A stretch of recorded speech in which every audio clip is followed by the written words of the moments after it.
Well, preparing for the worst from Mother Nature after two devastating floods in Ellicott City, leaders in Howard County say they had to do something to avoid a repeat of the deadly natural disasters. WJZ is live tonight at Joy Burnett with more on the county's multi-million-dollar plan to help save historic Ellicott City. Joy. Well, the county executive here in Howard County says $20 million has already been allocated to help alleviate future flooding here in Ellicott City. This will be the start of a years-long process, which will also include building a tunnel underneath where I'm standing right now.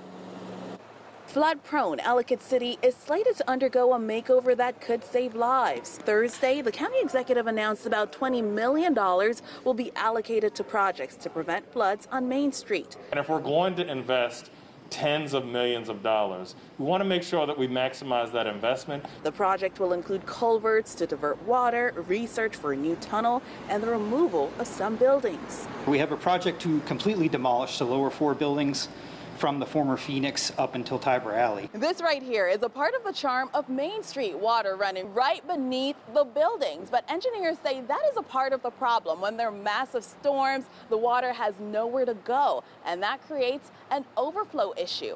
2016 and 2018 saw double disasters along Main Street. Two 1,000-year floods in a matter of just 2 years.